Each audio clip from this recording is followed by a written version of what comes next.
Bonsoir, Monsieur le Président. Bonsoir. Merci d'avoir accepté cette interview pour France 24, RFI et TV5 Monde. Vous serez interrogé par Christophe Boisbouvier de RFI, Mohamed Kassi, TV5 Monde. Et Rosine Fèvre qui vous pose, Monsieur le Président, la première question. Alors, Monsieur le Président, le sommet pour la paix et la sécurité en Afrique vient de se terminer il y a quelques instants. Le principal objectif de ce sommet, c'est que les Africains prennent leur destin en main. Mais dans le même temps, on l'a vu et vous le reconnaissez d'ailleurs, vous envoyez des soldats en Centrafrique. Est-ce que là, il n'y a pas une saisissante contradiction? Vous ne voulez plus être le gendarme de l'Afrique, mais vous l'êtes encore.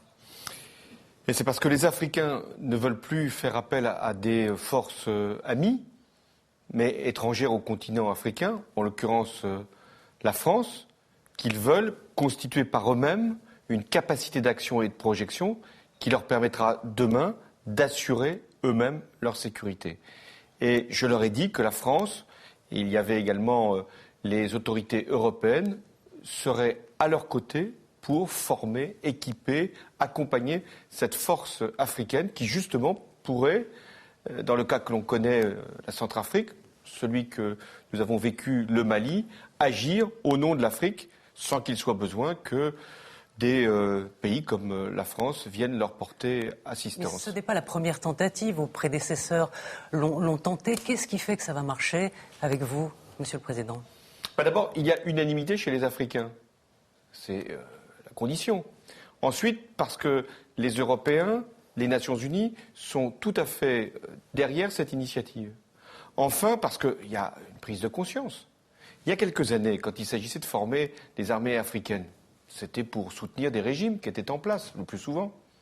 C'est ce que nous ne voulons plus. Je ne viens pas pour favoriser le maintien de tel ou tel dirigeant. En revanche, il y a des crises qui ont été révélées.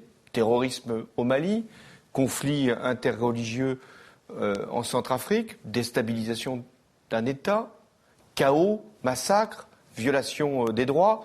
À ce moment-là, il faut intervenir. Et les armées africaines, dans la situation qu'elles connaissent aujourd'hui, ne sont pas équipées pour avoir cette efficacité que nous avons, reconnaissons-le. Nous avons montré au Mali dans un délai très court et que nous allons encore faire la démonstration de l'efficacité de nos soldats en Centrafrique. Une force africaine d'action rapide dès l'année 2015, d'ici 2 ans, est-ce que ce n'est pas ambitieux, voire trop ambitieux ? Le président ivoirien Alassane Ouattara dit par exemple que l'Union africaine, c'est 54 pays et qu'à 54, on ne démarre rien. Il faut mieux organiser ça au niveau régional. Est-ce que ce projet n'est pas une usine à gaz ? Il a raison, le président Ouattara de la Côte d'Ivoire. Il y a des organisations régionales en Afrique. L'Afrique de l'Ouest, l'Afrique centrale, toute la partie du sud du continent. Et ces organisations peuvent avoir leur propre force de projection.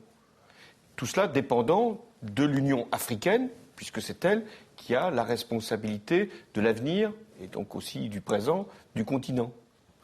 Alors à partir de là, nous avons par exemple pour l'intervention au Mali appuyé une force africaine. Elle existait, celle essentiellement de la CEDEAO, de l'Afrique de l'Ouest.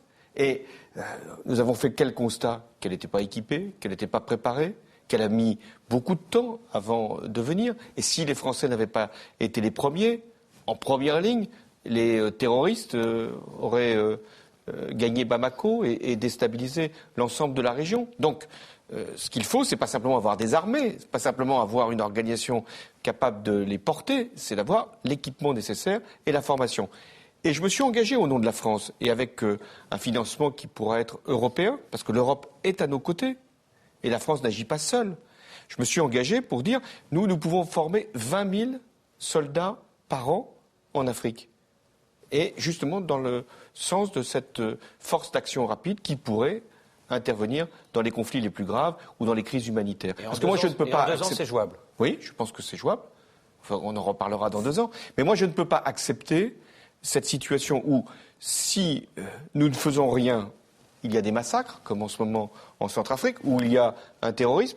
Et si la France agit, on dit quand même, pourquoi les Africains ne l'ont pas fait et pourquoi les Européens ne l'ont pas suffisamment accompagné, la France.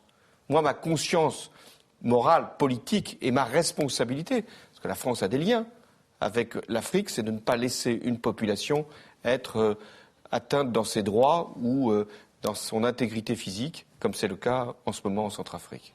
Alors, Monsieur le Président, vous l'avez rappelé cet après-midi lors de ce sommet, 1600 soldats français sont sur place actuellement aux côtés des 2500 soldats africains de la MISCA. Dans un pays, la Centrafrique, qui est grand comme la France et la Belgique réunis, n'est-ce pas insuffisant ? Nous étions déjà 600 en Centrafrique depuis plusieurs mois pour protéger nos ressortissants et pour garder l'aéroport. On voit bien que ça pourra être utile. J'ai décidé jeudi soir, lorsque le Conseil de sécurité a adopté la résolution mandatant une force africaine, d'appuyer cette intervention. Donc nous avons fait passer très vite les effectifs de 600 à 1000 hier soir. Et ce soir, il y aura 1600 soldats. Il n'y en aura pas davantage. Ça suffira. Et à l'instant, j'étais avec les Africains qui étaient mobilisés sur ce sujet-là. Et ils vont eux-mêmes mettre en place, dans les jours qui viennent, pas aussi rapidement que nous, 6000 hommes pour mettre la Centrafrique en sécurité. Toute la Centrafrique. Désarmer les milices, là, celles qui se comportent comme des bandits de grand chemin, détroussant les gens, violant les femmes, tuant des hommes dans les hôpitaux. Donc, désarmer et organiser la sécurité du territoire et préparer des élections. Ça, il faudra sans doute un peu plus de temps, mais la France aura fait le premier choc, le premier effet, le premier acte qui a été de sécuriser la population. Et une fois encore, vous avez vu dans un certain nombre de villes, quand la population voit arriver des Français, des soldats français, ils sont accueillis comme des libérateurs. À Bossangoa, il y a des soldats français ce soir, Monsieur le Président ? Il y en aura ce soir. Cette ville-là, vous l'évoquez parce que c'est une ville où il y a des conflits qui peuvent dégénérer entre les religions. Vous prévoyez, Monsieur le Président, une intervention de 6 mois. Est-ce que ce sera suffisant ? Le Premier ministre centrafricain, lui, dit 1 an. Vous disiez au Mali, on n'y restera qu'1 an, on y est encore un peu pour un bout de temps. Quelle garantie vous pouvez donner aux Français que ça ne durera que 6 mois ? Alors, revenons sur le Mali. On va y revenir aussi. Oui, mais sur les forces qui sont en présence. Nous étions 3500, 3600 il y a quelques mois, lorsque c'était le début de l'intervention. Il n'y en aura plus que 2000 de ces soldats à la fin de l'année, et sans doute encore moins l'année prochaine. Pour la Centrafrique, j'ai dit 1600, pas davantage. Combien de temps ? Moi, je pense que ça peut aller assez vite. Oui, en 6 mois, ces forces-là peuvent sécuriser. Il y en aura certaines qui resteront, 500 ou 600, mais ces soldats n'ont pas vocation à demeurer en Centrafrique. En revanche, c'est toujours la même opération. Il faut que les forces africaines, mandatées par les Nations Unies, puissent prendre le relais. D'où l'importance du financement. C'est une question dont nous avons discuté. Parce que quand l'ONU n'a pas reconnu une force comme maintien de la paix, ce sont les États qui payent. Alors, les Africains ne peuvent pas payer, pour beaucoup, et la France ne peut pas payer pour l'ensemble de la communauté internationale. Alors, c'est l'Europe qui va assurer, pour une grande part, le financement de cette intervention. 50 millions. 50 millions d'euros. Alors, Monsieur le Président, face aux forces françaises et africaines actuellement sur place, il y a les ex-rebelles de la Séléka qui ont renversé en mars dernier François Bozizé. Il y a aussi les miliciens d'autodéfense qui, au contraire, sont partisans de l'ex-chef d'État centrafricain. Ces divers combattants risquent de se fondre dans la population. Est-ce que vous ne craignez pas l'instauration d'une certaine guérilla urbaine à Bangui ? Oui, c'est une crainte. D'où l'importance du désarmement de ces milices. S'ils se fondent dans la population, remettent leurs armes ou les cachent, ils ne seront pas dangereux pour autrui. Si en revanche ces hommes continuent de piller, de voler, d'agresser, j'ai donné les consignes les plus claires, ils seront à ce moment-là neutralisés, arrêtés, et leurs armes seront bien sûr confisquées. Et s'ils résistent, il y aura l'action de la force. L'un des grands responsables du chaos actuel à Bangui, à Bossangoa, c'est le numéro 1 des Séléka, c'est Michel Djotodia, qui est censé rester encore au pouvoir jusqu'en 2015, jusqu'aux élections. Est-ce que c'est pas choquant ? Et est-ce que vous en avez parlé il y a quelques minutes avec vos homologues d'Afrique centrale lors de ce mini-sommet ? Des responsables de la situation centrafricaine, il y en a beaucoup. Vous avez suffisamment de mémoire, vous, et de connaissance de ce pays, petit pays, l'un des plus pauvres du monde, pour savoir qu'il a longtemps défrayé la chronique africaine et parfois française. Qu'il y a eu des personnages qui ont laissé leur nom dans l'histoire la plus grotesque. Donc à partir de là, je ne veux pas individualiser la responsabilité, mais vous avez raison. On ne peut pas laisser en place un président qui n'a rien pu faire, voire même à laisser faire. Donc tout à l'heure, nous en avons parlé avec les Africains qui se mobilisent, avec le Premier ministre qui est issu d'une coalition, bien sûr, de forces qui n'existent plus sur le terrain. Et l'idée a été, et je la soutiens, d'aller le plus vite possible vers les élections, pour qu'il y ait une autorité légitime. Avant 2015. Avant 2015. Mais pour qu'il y ait des élections, il faut qu'il y ait un état civil et une organisation. Mais j'ai confiance. On avait souri, enfin toujours les mêmes, qui sont les grincheux, qui n'arrivent pas à être satisfaits d'une opération lorsqu'elle est menée au nom de la France.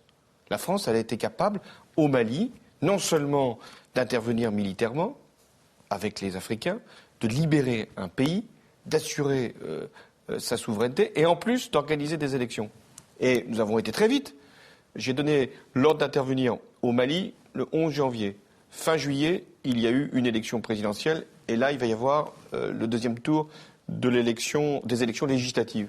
Bon, pour la Centrafrique, il n'y a pas de raison d'aller plus loin ou plus tard pour aller à cet objectif. Alors, avant d'aller au Mali, pour reparler de la Centrafrique, il y a un an, l'ex-président Bozizé, qui voyait arriver la menace des Séléka, avait appelé la France au secours. Vous avez appelé au secours et la France a fait la sourde oreille. Est-ce qu'aujourd'hui, vous ne le regrettez pas et dans le fond, d'être obligé d'intervenir dans l'urgence Je comprends parfaitement votre question. Si j'avais répondu à cette invitation d'un président en perdition, lui-même issu d'un coup d'État, qu'aurait-on dit ?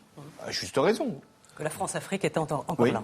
C'est exactement ce que vous m'auriez dit dans cette interview qui n'aura pas lieu. Donc, parce que j'aurais soutenu à ce moment-là un régime, un dictateur, qui lui-même procédait d'un coup de force, et je n'aurais pas répondu à une résolution du Conseil de sécurité et à l'appel unanime des Africains. Vous savez, là, il y avait 53 pays représentés. L'Afrique en a 54. Et 54e n'était pas invité.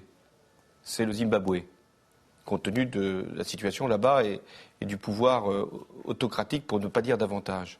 Donc, les 53 pays ont salué l'initiative de la France, ont soutenu la France, tout en disant « nous voulons préparer l'avenir et avoir une force qui puisse demain être capable de faire ce que nous ne pouvons pas immédiatement engager et que la France peut faire à notre place ».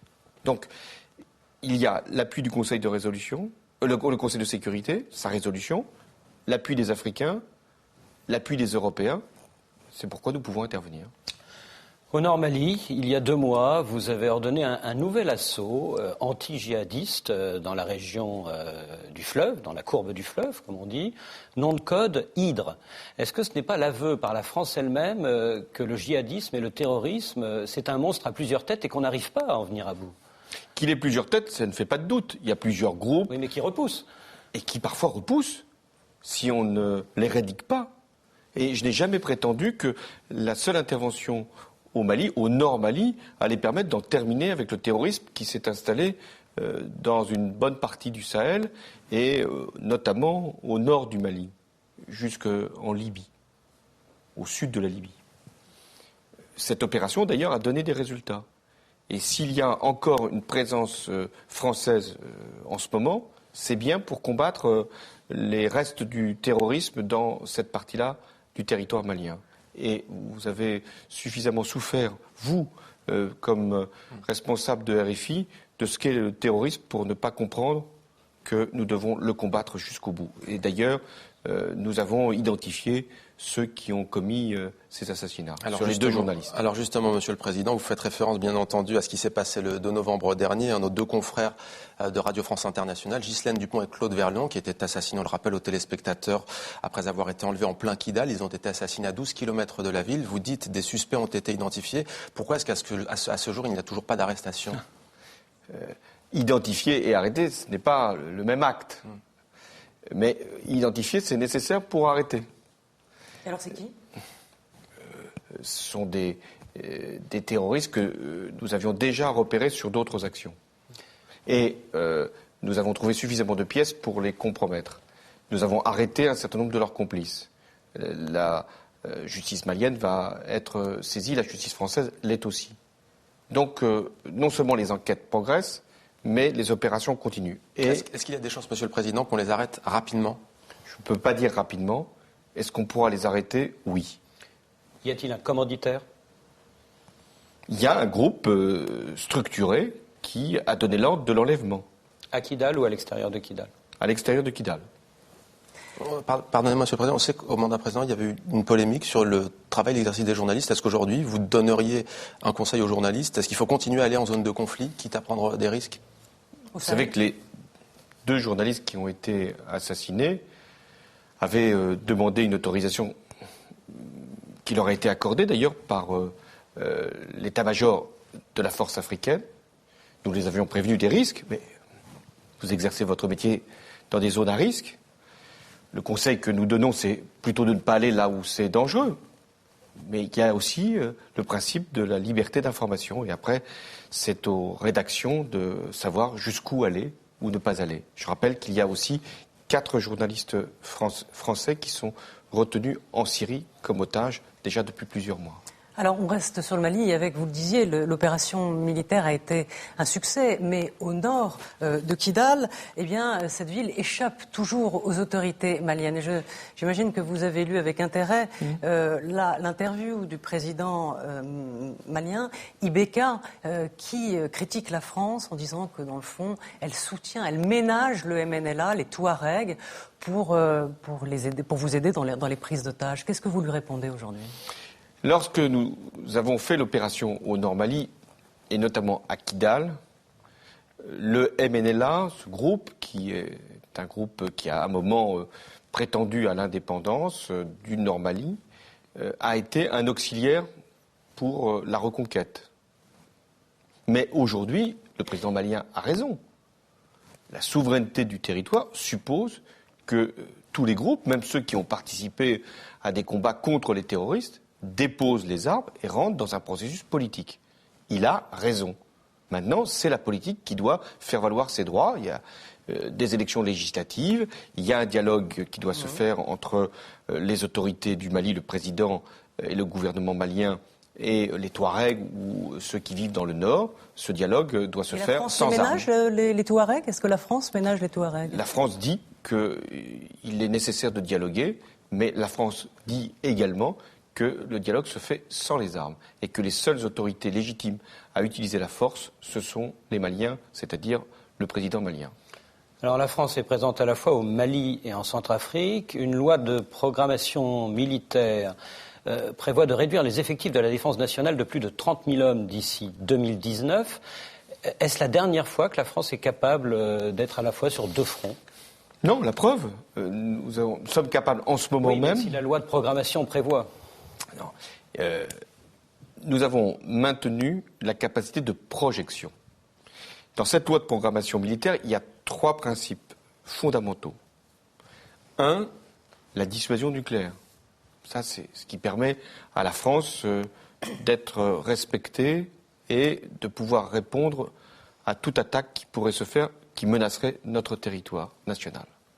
Le second principe, la seconde priorité, c'est d'avoir des forces qui puissent être présentes sur notre territoire et protéger la population. Et puis la troisième priorité, c'est de pouvoir se projeter, ce que nous faisons dans des opérations. Hier, l'Afghanistan, c'est fini, puisque fin 2012, j'ai retiré l'ensemble des unités combattantes, et le Mali ou la Centrafrique. Donc, à travers cette loi de programmation militaire, les moyens seront donnés et même davantage pour cette projection. Quand je dis davantage, c'est qu'est-ce que nous avons constaté pour intervenir au Mali, que nous ne disposions pas d'assez d'avions de transport de matériel, de systèmes de renseignement, de drones. Donc nous allons procéder à ce rattrapage dans la loi de programmation militaire.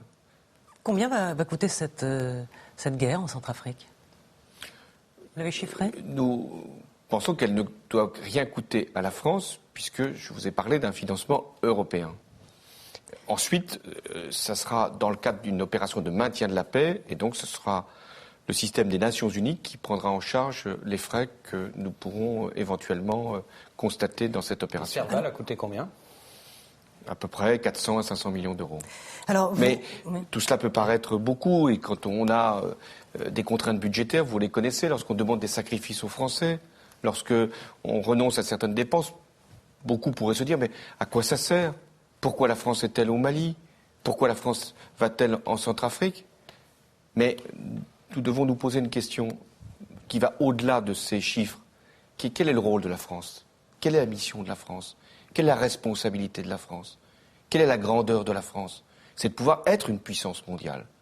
Et donc, assurer nos missions partout dans le monde, ça correspond à l'idée que beaucoup de nos concitoyens se font de notre pays. Et quand on est reçu comme on est reçu, ici, à travers ce sommet élyséen, mais également dans toutes les réunions internationales où je vais, c'est grâce à nos soldats. Alors, c'est vrai, vous dites que l'Europe donne de l'argent, une aide logistique, soit 50 millions d'euros. Mais la question et l'interrogation, c'est quand même l'isolement de la France. Est-ce que vous n'êtes pas choqué de voir que c'est quand même la France qui envoie ses soldats pour repousser la menace djihadiste, alors que ça concerne l'Europe entière? Ça vous choque pas? Ne soyons pas injustes à l'égard de l'Europe. Je pourrais l'être. En disant pourquoi ce sont des soldats français et pas d'autres nationalités, notamment européennes. Pourquoi la France? Toujours. Les Européens nous ont apporté beaucoup dans l'opération au Mali. Pour la formation des forces africaines, pour l'équipement, pour le transport, pour le financement. Donc je ne vais pas ici blâmer nos partenaires qui se sont montrés solidaires. De la même manière pour la Centrafrique. Mais je vais leur poser la question, puisque nous avons un sommet, enfin un Conseil européen, le 19 et 20 décembre, à Bruxelles, qui doit traiter de l'Europe de la défense. Je leur dirais, il nous faut constituer un fonds financier. Vous allez tendre la sébille. Non, pas pour nous. Oui, j'ai bien mais compris. Un fonds financier qui permettrait justement de couvrir ces opérations. Mais vous savez, nous sommes dans une Europe à 28. La France a un statut particulier. Nous avons une armée. Nous avons des forces et des équipements que peu de pays ont en Europe. Alors je souhaiterais qu'ils puissent contribuer davantage, participer davantage, être dans des forces que nous pourrions mutualiser. Mais en même temps, moi j'ai conscience de ce que la France représente par elle-même. Monsieur le Président, on a quand même le sentiment que les Européens se disent aussi finalement, puisqu'il est aussi question d'économie dans ce sommet, que l'Afrique c'est le précaré de la France et que du coup si elle intervient c'est avant tout pour défendre ses intérêts économiques. On pense par exemple aux mines d'uranium au Niger. Est-ce qu'ils n'ont pas totalement tort les Européens s'ils pensent ça? Vous savez, les Européens ils sont conscients que l'Afrique c'est un continent qui connaît un développement considérable, une croissance très élevée, où il y a beaucoup de projets d'infrastructures, d'accès à l'énergie, de construction de villes. Et d'ailleurs, les Européens, ils sont sur ce marché. Mais la France, elle ne sert pas des intérêts. Ça ne veut pas dire qu'elle ne pousse pas les entreprises françaises à être davantage sur le sol africain. Parce que là, il y a vraiment des opportunités d'investissement. Et moi, j'ai proposé de doubler les échanges commerciaux entre la France et l'Afrique d'ici 5 ans. Puis on consacre aussi des aides importantes au développement. Donc on doit en avoir aussi à un moment, non pas le retour, mais la pleine utilisation pour nos entreprises. Mais je vais vous dire, quand la France intervient au Mali, il y a un intérêt, il y a des mines. Pas loin, Monsieur le Président. Le Niger, mais que de toute façon nous soutenons, puisqu'il y a Areva qui est présente. Et vous avez vu qu'on a raison de soutenir, parce qu'il y a des salariés d'Areva ou de Vinci qui peuvent être pris en otage. C'est arrivé. Mais quand nous intervenons en Centrafrique, un des pays les plus pauvres du monde, c'est pas pour aller mettre la main sur ces mines. C'est bien parce que nous avons une conscience. Et les Français doivent être fiers de pouvoir justement intervenir là où nous n'avons pas d'intérêt. Simplement de sauver des vies. Il y a 2 jours, le dernier géant du XXe siècle nous a quittés. Et dans l'hommage que vous avez rendu à Nelson Mandela, vous avez souligné notamment le fait que Mandela, président, avait gardé la même simplicité, la même modestie que le Mandela de Robben Island. Mandela ne s'est pas accroché au pouvoir. Est-ce que vous pensez que les chefs d'État, parmi lesquels certains étaient avec vous aujourd'hui, qui sont au pouvoir depuis plus de 20 ans, devraient s'inspirer de Mandela et ne pas s'accrocher? Ça ne vaut pas que pour les chefs d'État africains. Il y en a d'autres qui s'accrochent au pouvoir ou dans d'autres situations politiques. Mais c'est vrai que Mandela a donné une leçon d'abord de comportement et de vie. 27 ans en prison, tenir bon, puis ensuite négocier sans rien perdre de sa dignité et être capable de pardonner, de tendre la main à ceux qui l'avaient opprimé. Et après, enfin, gouverner. Et l'âge venant, de laisser la place, tout en n'essayant pas de continuer à diriger les affaires de loin ou caché derrière la coulisse. Oui, c'est une belle leçon qu'il a donnée. Et je pense que les Africains, pas seulement les Africains, tous les dirigeants politiques qui ont eu des mots tout à fait exceptionnels pour saluer une personnalité elle-même exceptionnelle, devraient avoir des leçons à tirer pour eux-mêmes. Pardon. Je leur dis, et puis je me l'applique à moi-même, parce qu'il faut toujours commencer par soi-même. Il faut toujours montrer une simplicité, une modestie, ce qui ne veut pas dire un manque d'ambition. C'est ça la force de Mandela. C'est ce charisme qu'il avait tout en étant bon. On dit souvent qu'il faut montrer de la force, de l'autorité. Il avait une autorité qui n'avait pas besoin de s'affirmer dans une brutalité. Ça vaut pour beaucoup de dirigeants. Et pour vous-même peut-être aussi ? Sur les reproches qui vous sont faits parfois sur l'autorité ? Je ne sais pas, je n'ai pas besoin d'être brutal. Mais en même temps, il faut essayer d'être conscient de ce que vivent les autres. Et de vivre autant que possible avec les autres. Beaucoup disent, dans le fond, il y a 2 François Hollande, celui qui décide, qui tranche sur la scène internationale, qui prend des risques, et puis il y a le François Hollande qui est sur la scène intérieure et qui est un peu plus hésitant, un peu tâtonnant sur sa ligne économique et sociale. Comment analysez-vous ces critiques, Monsieur le Président ? Avec sourire. C'est-à-dire que sur la scène intérieure, je ne cesse de décider. Parfois, c'est pas facile pour... par exemple, rétablir des comptes publics, pour prendre des mesures en faveur des entreprises pour leur compétitivité. C'est pas facile de prendre des décisions qui peuvent parfois être douloureusement vécues, telle ou telle augmentation de prélèvements. Mais qu'est-ce qui m'importe ? C'est l'intérêt de la France. Et j'ai donc la même attitude pour la politique étrangère comme pour la politique intérieure. L'intérêt de la France. Vous êtes le même ? Oui, et je prends aussi vite les décisions pour la politique étrangère, avec ce que ça peut avoir comme conséquence, c'est-à-dire la vie de nos soldats, que pour les Français, avec ce que ça a comme conséquence, la vie de nos concitoyens. Et moi, j'aurais à rendre des comptes de toute manière. Et il n'y a pas de différence, vous savez, entre la politique étrangère et la politique intérieure. On la mène avec des valeurs et des principes. Vous êtes seul sur la politique étrangère, vous êtes seul à décider. On est toujours seul. C'est une vue de l'esprit de penser. Bien sûr qu'il y a une majorité, bien sûr qu'il y a... Non, mais vous êtes seul à décider. Oui. Si il y a une guerre en Centrafrique ou au Mali, oui, mais personne d'autre. C'est la fonction de chef d'État. C'est ce qui fait qu'il y a un président de la République élu au suffrage universel par les Français. C'est pour lui donner la possibilité, la capacité d'intervenir vite. Vous savez, quand il y a eu la Syrie, qui a été un moment dans tous les esprits, et il y a eu... possibilité d'agir. Vous vouliez vous passer de l'ONU, vous ? Je pensais qu'on ne pouvait pas accepter qu'un régime, par ailleurs dictatorial, utilise des armes chimiques. Donc oui, j'étais prêt à intervenir. Mais comme peuvent les utiliser, Monsieur le Président. Mais c'était un risque, bien sûr. C'est pour ça qu'il fallait les détruire. Mais à un moment, il s'est posé la question, est-ce que le Parlement devait être consulté ? Informé, oui. D'ailleurs, pour la Centrafrique, il sera informé dès mardi. Mais pour la Syrie, bien sûr qu'il a été informé. Mais s'il avait fallu décider, j'aurais décidé. Même si, je le savais, beaucoup de Français n'étaient pas favorables. Mais il y a un moment, il faut prendre des décisions, même quand c'est impopulaire. Si vous le permettez, Monsieur le Président, avant de vous remercier, une dernière question toute simple. Comment va votre santé ? Écoutez, on ne devrait même pas poser cette question parce que mes bulletins de santé, depuis que je suis ici à l'Élysée, ont été publiés. Il y en aura un prochainement, au mois de janvier, mais je vais bien et j'assure mes fonctions sans qu'il y ait le moindre doute à avoir sur ma santé. On peut me faire toutes les critiques, tous les reproches, sauf sur mon état de santé. On dit que ça vous a fait rire, cette polémique? Oui, parce qu'elle n'avait pas beaucoup de sens. Enfin, je respecte toutes les informations qui peuvent être livrées. Enfin, il y a aussi une part d'intimité qui ne va pas forcément à être exhibée. Mais bref, c'était une opération bénigne d'ailleurs, que j'avais eue il y a plus de 2 ans et qui n'avait aucune suite médicale. Donc je n'ai aucun traitement et je vais bien. Et je peux donc être pleinement dans ces fonctions. Merci. Des élections en Centrafrique avant 2015, c'est l'un des messages que nous retenons de cet entretien que vous nous avez accordé. Merci, Monsieur le Président. Merci à vous. Merci, Monsieur le Président. Merci d'avoir répondu aux questions de TV5 Monde, de France 24 et de RFI. Oui, et je peux ajouter juste un mot.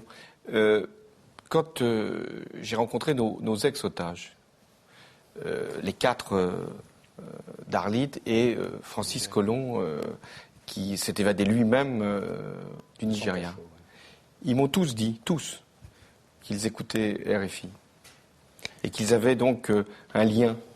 Et vous posez toujours la question, est-ce qu'on est utile, est-ce qu'on n'est pas utile quand on fait ce travail? Vous êtes utile. Et aujourd'hui même, pour les Centrafricains, la seule radio qu'ils peuvent écouter, c'est la vôtre. J'espère qu'ils pourront aussi regarder votre télévision. Merci de vos encouragements. Merci, Merci, Monsieur le Président. Merci à vous.